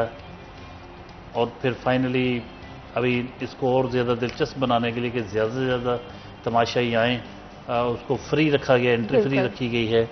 और फाइनली जब फिर बहुत ज़्यादा रश बढ़ जाना है आखिरी मैचेस में, क्वार्टर फाइनल या सेमीफाइनल और फाइनल, उस पे जाके फिर टिकट होगी ताकि फिर हजूम को कंट्रोल भी किया जा सके। क्योंकि अगर तादाद से, गुंजाइश से ज़्यादा लोग आ जाएं तो क्या होगा। वैसे आपको याद होगा कि हमने यौम आज़ादी पे कोरोना से पहले एक इवेंट करवाया था, तो वो इतना यादगार इवेंट था कि उस दिन का यौम आज़ादी का पाकिस्तान का सबसे बड़ा इवेंट था वो। बिल्कुल ऐसे पूरा इकबाल स्टेडियम जैम पैक था, तमाम सीटें भी, और उसके जंगले के अंदर तक, मतलब जंगले के साथ साथ जो लोग होते, जितनी अंदर दुनिया थी उतनी बाहर भी थी। बाहर वो हमने वो स्क्रीनें लगा के बड़ी बड़ी उस पर दिखा रहे थे कि अंदर क्या चल रहा है।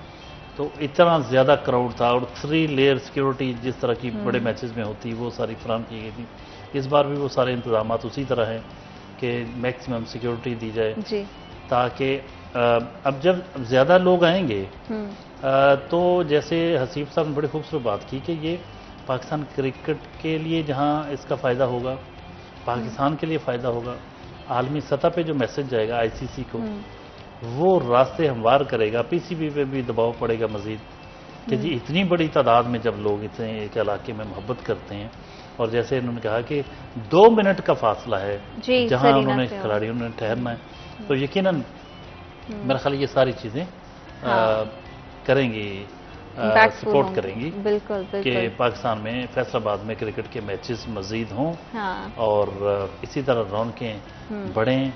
और हम तो यही दुआ करते हैं कि ये सिलसिला यूं ही फैलता रहे और वो जो तरसे हुए हैं किसी भी किस्म की तफरीह को, फैसलाबाद के शहरी, उनको तफरीह के मौके भी यूं ही मिलते रहें। और हम तो अपने तय कोशिश करते रहते हैं, लेकिन अल्लाह का शुक्र है कि पीसीबी को होश आया और इसके जो नए चेयरमैन मोहसिन नकवी साहब ने वो एहतमाम कर दिया, जिसका मुतालबा जो था एक मुद्दत से फैसलाबाद के शायकीन ने क्रिकेट कर रहे थे। बिल्कुल, इसलिए हम समझते हैं कि जिस किस्म के इंतजाम हो चुके हैं और क्राउड अगर बहुत ज़्यादा आता है तो मैं समझता हूँ इसके इतने खूबसूरत नताइज बरामद होंगे फैसलाबाद के लिए कि इसके लिए सारे इंटरनेशनल क्रिकेट के, PSL के, सब के रास्ते खुलेंगे। और वी आर होपिंग कि ये होना चाहिए यहाँ पर, और पूरी दुनिया को इसके ज़रिए एक और पैगाम भी जाएगा कि हम पुरअमन लोग हैं, पाकिस्तान में किसी भी तरह से सिक्योरिटी के हवाले से कोई इश्यूज़ नहीं है। इतने बड़े क्राउड के साथ, इतने ज़्यादा जोश और जज्बे और वुल्ले के साथ हम जो है वो अपनी मेज़बानी भी करते हैं, चाहे मेहमान हमारे घर के अंदर से हो या फिर बाहर से आएँ, तो हम बड़े ही अच्छे से उनको वेलकम भी करते हैं। यहाँ पे जितनी क्रिकेट बढ़ेगी वैसे वैसे अपॉर्चुनिटीज़ भी आएंगी। तो हसीब साहब मुझे ये भी बताइएगा थोड़ा सा टूर्नामेंट का शेड्यूल भी अगर हम डिस्कस करें ताकि लोगों को मजीद इसमें आसानी हो। तो टूर्नामेंट का शेड्यूल क्या रहेगा ये हम जानेंगे इनसे, लेकिन आपको थोड़ा सा इंतजार करना पड़ेगा, हम भी तो थोड़ा सा सस्पेंस रखेंगे ताकि आप कहीं हमें छोड़कर ना जा सके, क्योंकि वक्त एक छोटी सी ब्रेक का। Will be right back after a short break.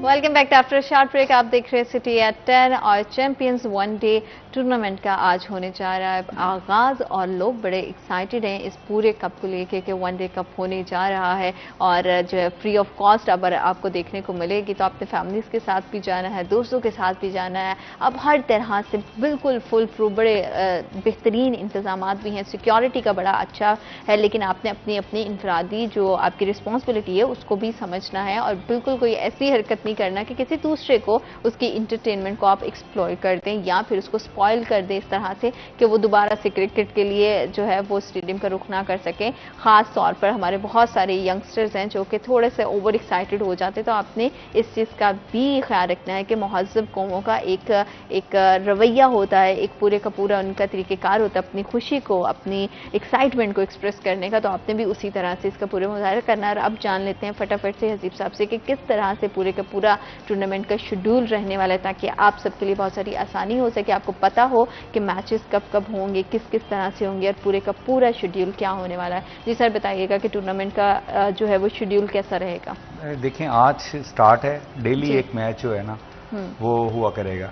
इसमें टूर्नामेंट में 14 मैचेस जो है ना जी वो हैं, जिसमें मतलब आपके डेली ऑलमोस्ट एक आखिरी जो 2-3 मैचेस हैं जो सेमीफाइनल्स हैं तो उसमें जाके वो एक दिन का रेस्ट है, तो बाकी डेली मैचेस जो है ना डेली आपको मैच मिलेगा देखने को। तो आप जो है इससे महसूस हो सकते हैं, आपको इंतजार नहीं करना पड़ेगा। मैं आपको बताऊं कि मुझे आज ही फ़ोन आया कि जी जो मैचेस हैं सेमीफाइनल उनके लिए हमें मैच देखने के लिए, तो मैंने कहा कि आपको टिकट जो है ना वो पीसीबी की वेबसाइट से आपको लेनी पड़ेगी।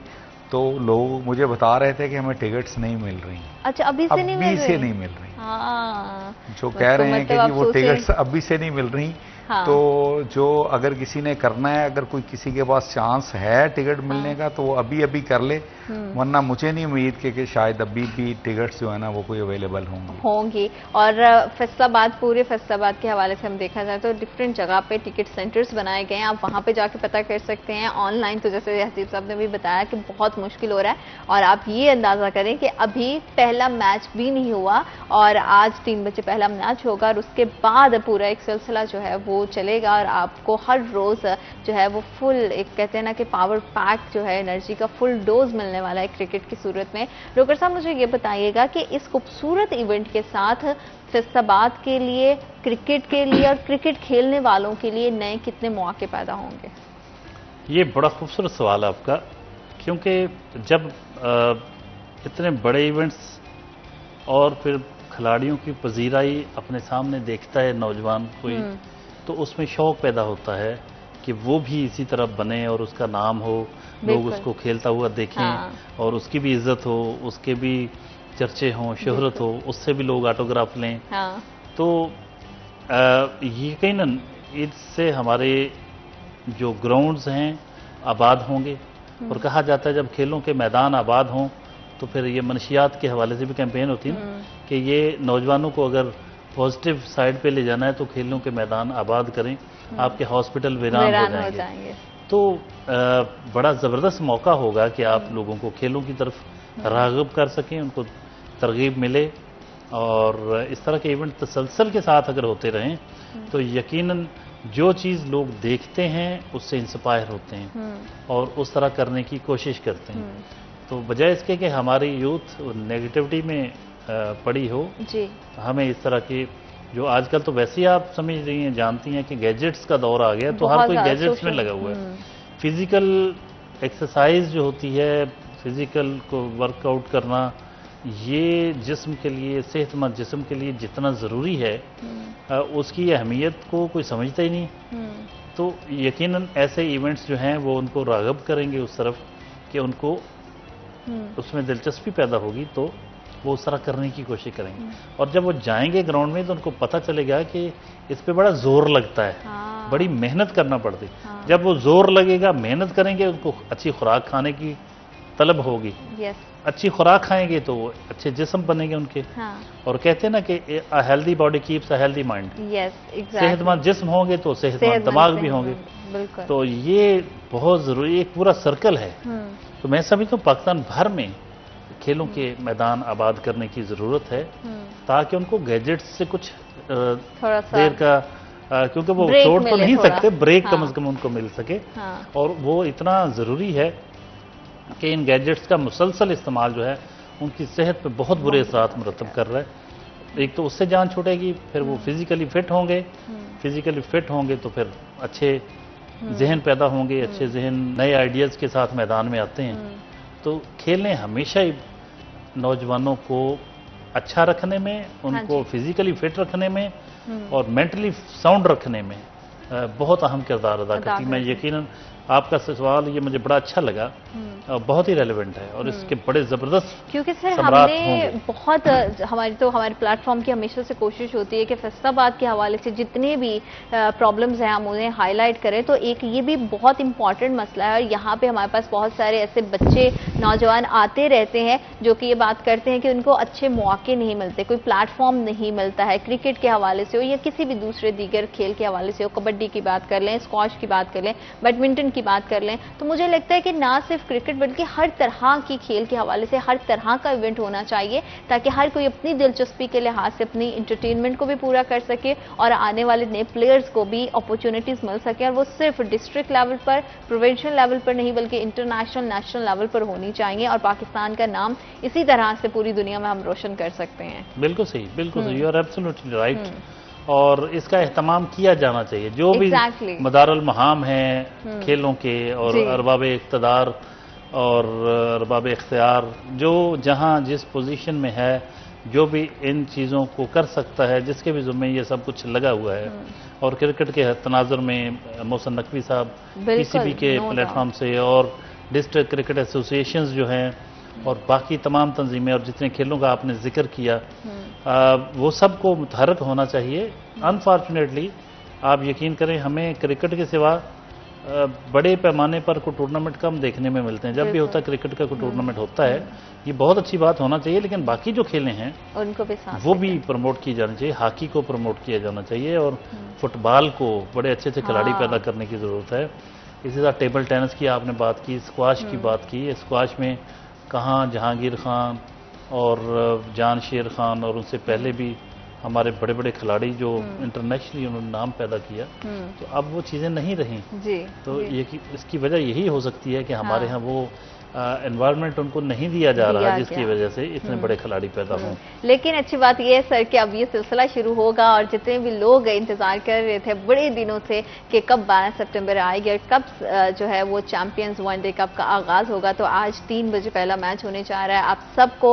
और जो है बड़ी मुबारकबाद भी पेश करते हैं फैसलाबाद की आवाम को कि इतनी ज़्यादा एक्साइटमेंट, इतना ज़्यादा पुरजोश तरीके से उन्होंने इसका बड़ा वार्मली वेलकम भी किया इस पूरे इवेंट के लिए, बड़ा एक्साइटेड भी दिखाई दे। और आज जो है वो फाइनली आपका इंतजार खत्म होगा और इसी दुआ के साथ हम अपने प्रोग्राम के इख्तिताम की जानिब जाएंगे कि अल्लाह करे कि इस तरह के इवेंट्स होते रहें, नया टैलेंट, यंग टैलेंट उभर कर सामने आए और चमकते हुए हमें चेहरे और चमकते हुए टैलेंट जो है हमें मजीद दिखाई दे। आप दोनों मेहमानों का बहुत शुक्रिया, प्रोग्राम का हिस्सा बने और जितने देखने वाले हैं जाइए अपनी फैमिलीज के साथ इंजॉय कीजिए और अपनी खुशी के लम्हात में दूसरों को भी जरूर शामिल रखें और उनके आराम का ख्याल भी रखें। अपना बहुत ज़्यादा ख्याल रखिएगा। अल्लाह निगहबान।